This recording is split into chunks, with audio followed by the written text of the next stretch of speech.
I wanted to show you a few updates that To Nearpod has that came out this last week. They're always looking to update and make things better.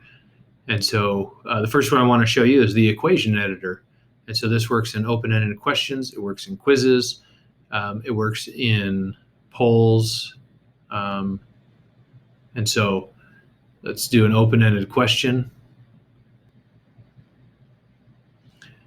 So now that I am in the creation of a question, I come over here to equation editor, this radical, and I click on it, and then my equation editor starts to populate.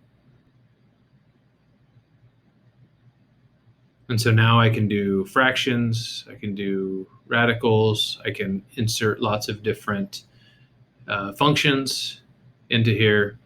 I have not played with it to see what the ease of it is. I know that like School City was real excited to have their equation editor, and it was a little more difficult to use than I wanted it to be. But this one, as I'm playing with it now, seems pretty intuitive. And so that is one option that is there. So then I would just insert this, and then it's in my question. Then I can have the students answer this one.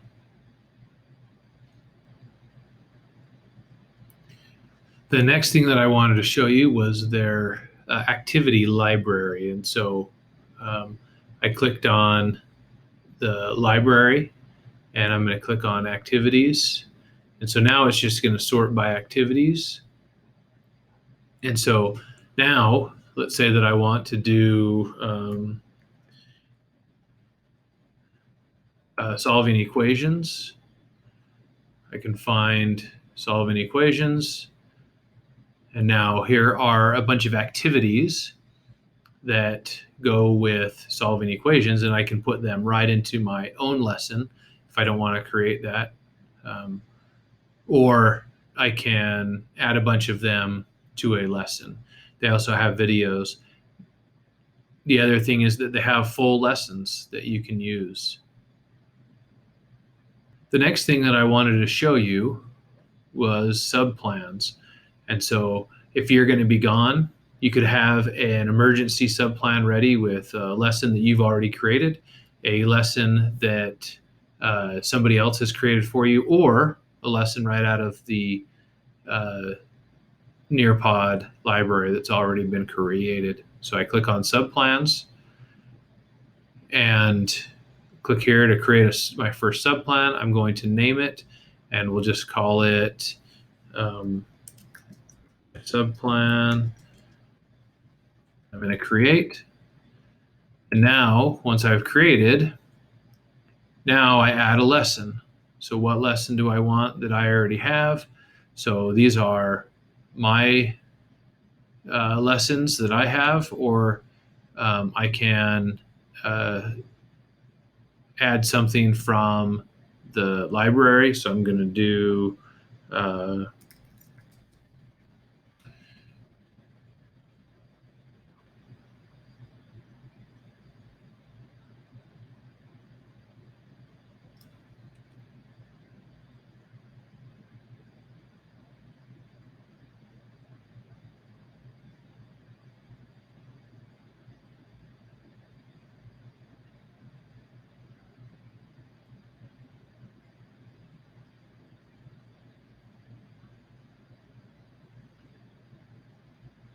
I'm going to do addition. I'm going to add this.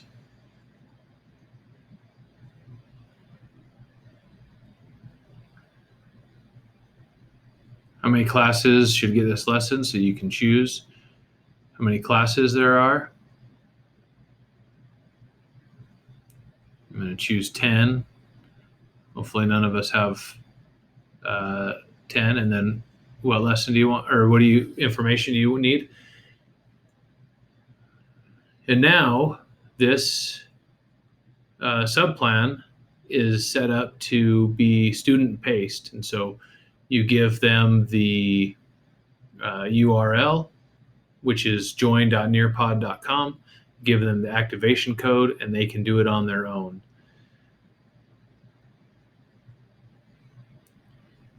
And then the last thing that I wanted to show you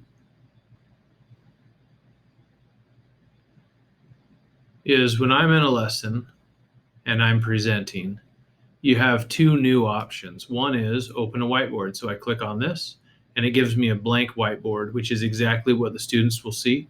And I can draw on this however I want to draw on this. And then when I close it, it just goes away. And so my students can see what I want to draw. The next thing I want to show you is this button right here.